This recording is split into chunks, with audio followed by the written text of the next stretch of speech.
Assalamualaikum warahmatullahi wabarakatuh. Perkenalkan, nama saya Rizky Ramadan, NPM 1740302030. Saya mahasiswa Universitas Borneo Tarakan, Fakultas Teknik jurusan Teknik Elektro. Di sini saya akan membahas tentang tugas dari mata kuliah metodologi penelitian. Tapi sebelum saya masuk ke pembahasan berikutnya, saya akan membahas terlebih dahulu apa itu metode dan apa itu metodologi. Karena kebanyakan orang beranggapan metode dan metodologi mempunyai arti yang sama dan tujuannya sama, padahal itu berbeda. Nah, jadi apa itu metode? Metode adalah cara atau prosedur yang kita gunakan untuk menggapai tujuan tertentu. Sedangkan metodologi itu berasal dari bahasa Yunani, yaitu metodos dan logos. Nah, metodos itu artinya kita melewati atau melalui, terus logos itu adalah cara atau jalan. Jadi jika digabungkan adalah cara atau ilmu yang dipakai untuk menemukan kebenaran menggunakan penelusuran dengan cara tertentu. Nah, jadi ini adalah perbedaan keduanya. Sekarang kita masuk ke pembahasan. Apa itu penelitian? Penelitian diartikan sebagai suatu proses pengumpulan dan analisis data yang dilakukan secara sistematis dan logis untuk mencapai tujuan tertentu. Pengumpulan dan analisis data menggunakan metode-metode ilmiah, baik yang bersifat kuantitatif, kualitatif, eksperimental ataupun non-eksperimental, baik interaktif ataupun non-interaktif. Di sini saya mengutip dari pendapatnya Ilweg, diungkapkan dalam bukunya Introduction to Research, yang mendefinisikan bahwa penelitian merupakan metode studi yang sifatnya mendalam dan penuh kehati-hatian dari segala bentuk fakta yang bisa dipercaya atas suatu masalah tertentu guna untuk membuat pemecahan masalah tersebut. Lalu saya juga mengutip dari pendapatnya Supratmoko, penelitian merupakan suatu usaha yang dilakukan secara sadar dan diarahkan untuk mengetahui atau mempelajari fakta-fakta baru dan juga sebagai penyaluran hasrat keinginan tahuan manusia. Nah, adapun ciri-ciri penelitian yaitu di sini ada 4. Yang pertama, bersifat ilmiah, yaitu prosedur dan menggunakan bukti yang meyakinkan dalam bentuk fakta yang diperoleh secara objektif. Lalu yang kedua, penelitian merupakan proses yang berjalan terus-menerus dan berkesinambungan karena hasil dari suatu penelitian selalu dapat disempurnakan. Lalu yang ketiga, memberikan kontribusi. Penelitian harus memiliki unsur kontribusi atau nilai tambah, sehingga harus ada hal baru yang ditambahkan dalam sebuah penelitian ilmu pengetahuan yang ada. Lalu yang keempat, analitis. Penelitian yang dilakukan harus dapat dibuktikan dan diuraikan dengan menggunakan metode ilmiah dan ada hubungan sebab akibat antara variabelnya.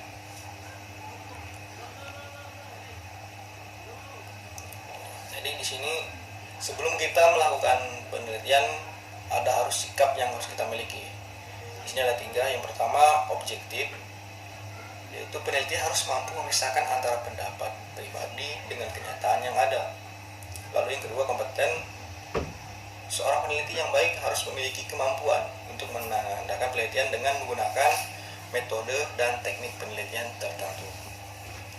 Lalu yang ketiga, faktual. Peneliti harus mengerjakan sebuah penelitian berdasarkan fakta yang diperoleh, bukan berdasarkan harapan, obsesi, atau angan-angan yang sifatnya abstrak. Kita lanjut. Mengapa kita melakukan penelitian? Jadi di sini pada umumnya penelitian dilakukan karena terdapat permasalahan. Jadi kita mencari permasalahan-permasalahannya sehingga kita mendapatkan metode. Jadi dengan harapan metode kita ini akan lebih baik dari metode sebelumnya. Di sini saya mengutip dari pendapatnya Parson.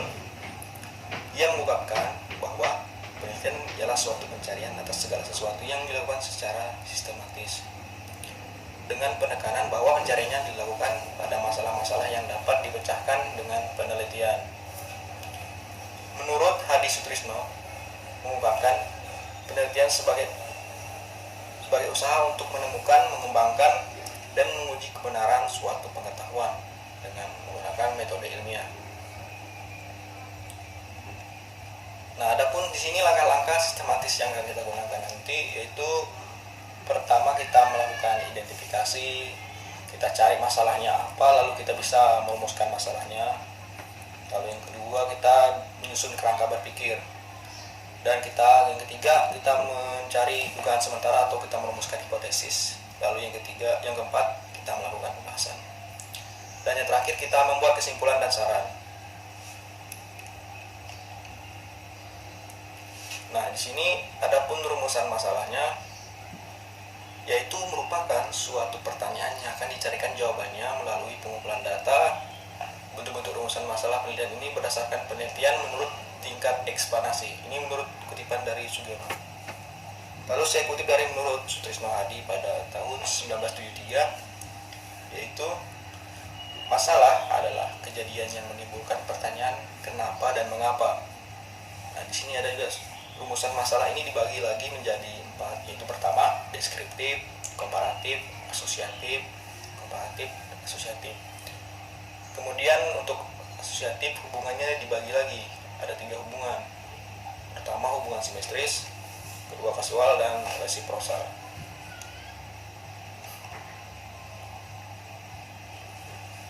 Dalam perumusan masalah perlu kita memperhatikan bentuk-bentuk masalah. Ini pendapat Sugiono. Dia menyebutkan ada 3 bentuk masalah, yaitu masalah deskriptif, komparatif, dan masalah asosiatif. Yang pertama deskriptif, masalah yang berkenaan dengan pertanyaan terhadap keberadaan variabelnya, baik hanya pada satu variabel atau lebih, atau variabel yang berdiri sendiri.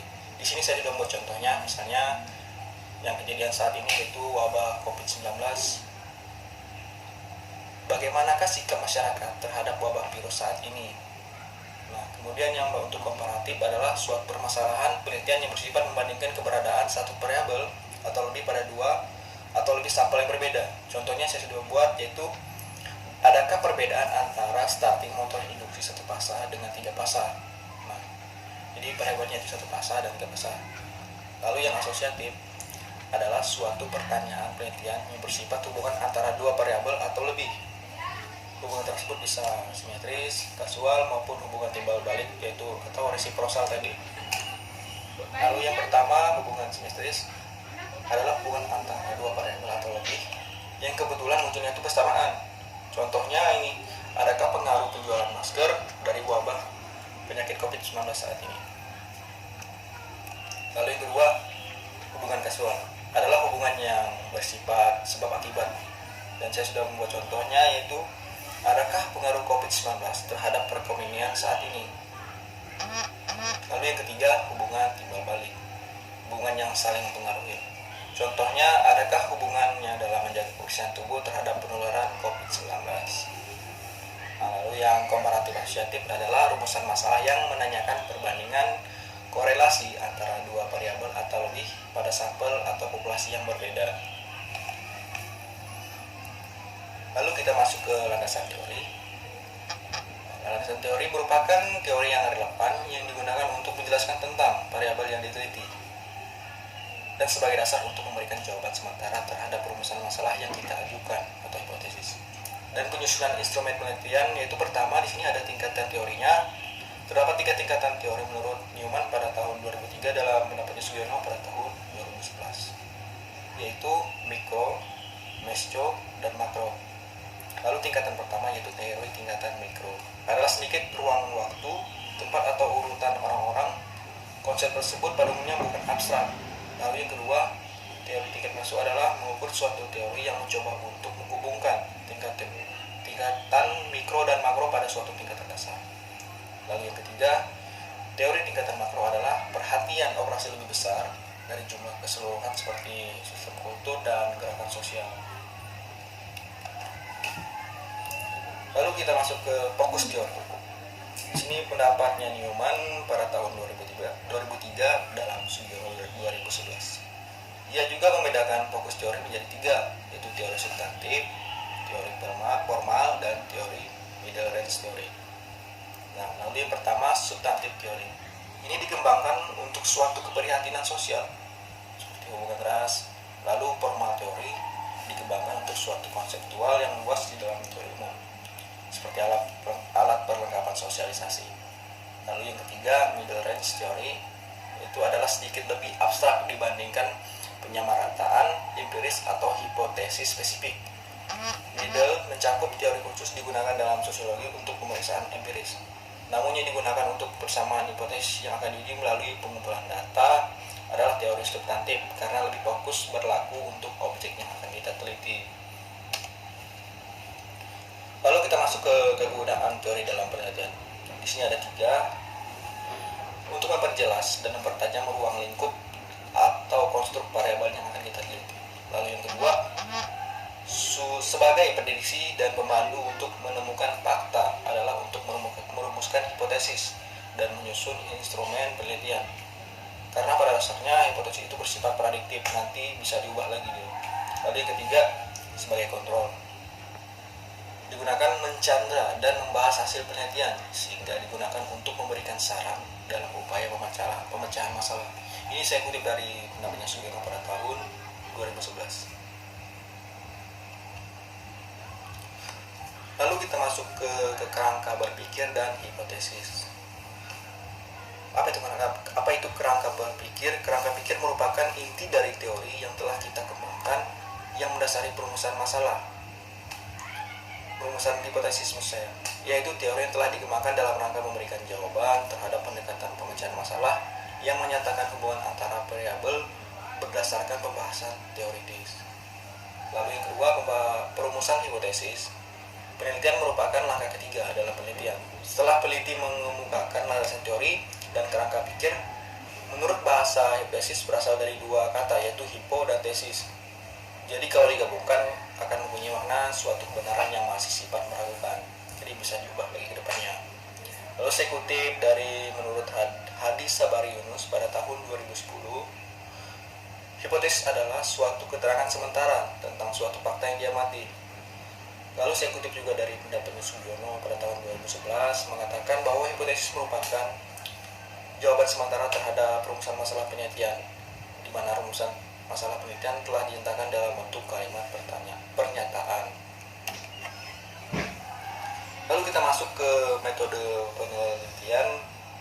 Metode penelitian saya kutip dari pendapatnya di sini Subagio pada tahun 1997 adalah suatu cara atau jalan untuk mendapatkan kembali pemecahan terhadap segala permasalahan yang diajukan.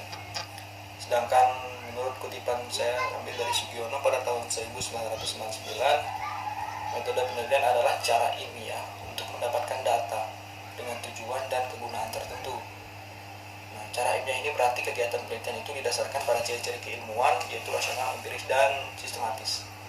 Nah, lalu apa itu rasional, empiris, dan sistematis? Itu bahwa penelitian dilakukan dengan cara-cara yang masuk akal. Nah, ini bagian rasional. Lalu yang kedua, empiris, bahwa cara-cara yang dilakukan itu dapat diamati oleh manusia. Lalu yang ketiga, sistematis, proses yang digunakan dalam penelitian tersebut sesuai dengan logika kita. Lalu kita masuk ke jenis metode penelitian.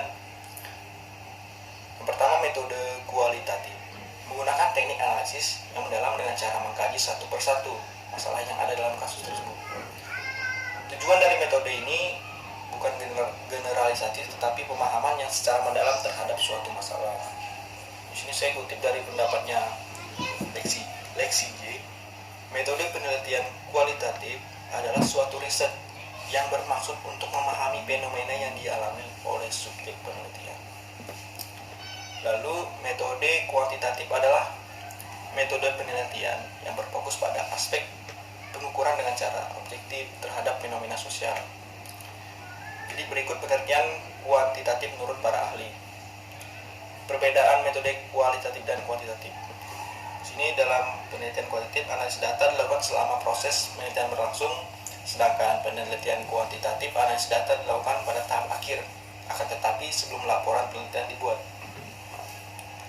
Lalu pada metode penelitian kualitatif, penelitian bersifat umum, fleksibel, dan dinamis, jadi bisa diubah-ubah lagi. Oleh karena itu, penelitian kualitatif dapat berkembang sendiri selama prosesnya, sedangkan pada metode penelitian kuantitatif bersifat khusus, terperinci, dan statis, dan tidak dapat diubah lagi. Dia bersifat permanen. Lalu kita masuk di sini subjek penelitian. Penelitian kualitatif dan kuantitatif yang ketiga ada dalam segi subjek penelitian.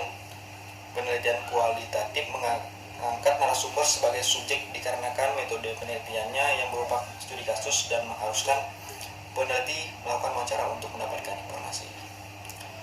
Lalu yang perbedaannya dari segi representasi data, perbedaan kualitatif dan kuantitatif selanjutnya ada dalam segi representasi data.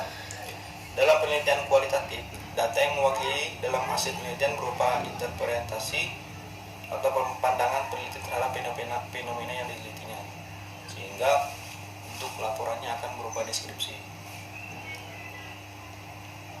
Lalu perbedaan dari segi metode. Perbedaan kualitatif dan kuantitatif yang ketujuh adalah dari segi metode. Metode merupakan cara yang digunakan peneliti untuk mengumpulkan data penelitian untuk kualitatif. Metode yang digunakan adalah fenomenologi, yaitu studi mengenai pengalaman hidup atau fenomena yang terjadi, sedangkan metode yang dapat dilakukan pada penelitian kuantitatif adalah eksperimen yang biasanya dilakukan dengan percobaan. Lalu dari segi dampak, dua pilihan ini adalah pada segi implikasi hasil penelitian atau riset. Hasil penelitian kualitatif memiliki dampak atau akibat yang terbatas pada situasi yang tertentu, sehingga hasil penelitian ini tidak dapat disimpulkan dalam pengaturan yang berbeda. Sedangkan penelitian kuantitatif memiliki dampak atau akibat berupa fakta atau teori yang berlaku secara umum, sehingga dimanapun dan kapanpun sebuah penelitian dilakukan maka fakta itu berlaku. Nah, lalu kita masuk ke tujuan metode penelitian dan ranahnya nanti ke depannya. Eksploratif atau penjagaan ialah penelitian yang bertujuan untuk menemukan suatu pengetahuan baru yang sebelumnya belum pernah ada. Jadi dia mendapatkan penemuan yang belum ada orang pernah dapat. Lalu kedua, verifikatif atau pengujian ialah suatu penelitian yang tujuannya untuk melakukan pengujian terhadap teori ataupun hasil penelitian sebelumnya, sehingga akan diproses hasil yang dapat menggugurkan atau memperkuat teori atau hasil penelitian yang telah dilakukan sebelumnya. Lalu yaitu development atau pengembangan ialah suatu penelitian yang tujuannya mengembangkan, menggali dan memperluas lebih dalam sebuah masalah atau teori keilmuan menjadi lebih dalam sebagai sarana dalam memecahkan sebagai persoalan dalam masyarakat. Nah, di sini ranahnya, jika yang strata 1 dia itu bersifat ke pembuktian informasi atau yang biasa disebut skripsi.